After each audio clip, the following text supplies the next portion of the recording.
ஸ்டேஜில் தான் நம்ம தக்காளி போடணும். அப்போ தான் அந்த தக்காளி வந்து நமக்கு புளிப்பு இல்லாமல் நல்லாயிருக்கும். சிக்கனுக்கு அந்த ஸ்மெல்லு நல்லா தூக்கி விடும்.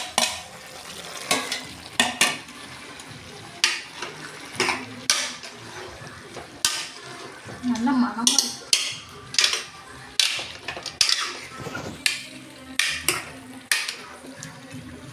இப்படி நீங்கள் ஒரு டைம் சிக்கன் செஞ்சு பாருங்கள். நீங்கள் ரெகுலராக சிக்கன் மட்டும் தான் செய்வீங்க.